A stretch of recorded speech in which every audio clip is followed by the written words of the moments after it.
రాష్ట్ర రంగాలైన అంగన్వాడీ, ఆశా, మధ్యాహ్న భోజనము, గ్రామ పంచాయతీ, విఓఏ, మున్సిపల్, మెడికల్ కాలేజీలో పనిచేస్తున్న కాంట్రాక్ట్ కార్మికులు, ట్రాన్స్పోర్ట్ రంగ కార్మికులు, భవన నిర్మాణ రంగ కార్మికులు, ఇలాంటి అనేక రంగాల కార్మికులకు గత 10 సంవత్సరాలు బీఆర్ఎస్ ప్రభుత్వం పట్టించుకోలేదు.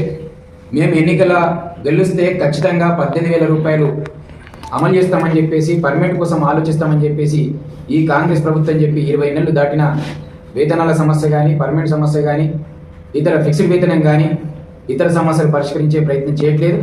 అందుకే వీళ్ళ సమస్యల పరిష్కారం కోసం మీరు ఇచ్చిన హామీనే అమలు చేయాలని చెప్పేసి, పెరుగుతున్న ధరలకు అనుగుణంగా కనీస వేతనం 26,000 ఇవ్వాలని చెప్పేసి రేపు పెద్ద ఎత్తున ఆందోళన పోరాటాలకు సిద్ధం చేయాలని చెప్పేసి మేము నిర్ణయం చేశాం.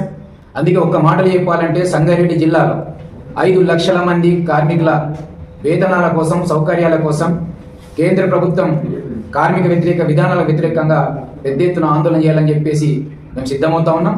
జిల్లాలో ఉన్న కార్మిక వర్గాన్ని ఐక్యం చేస్తూ మరి పోరాటాల్లో పెద్ద ఎత్తున పాల్గొనాలని చెప్పేసి మేము మీ ద్వారా విజ్ఞప్తి చేస్తా ఉన్నాం.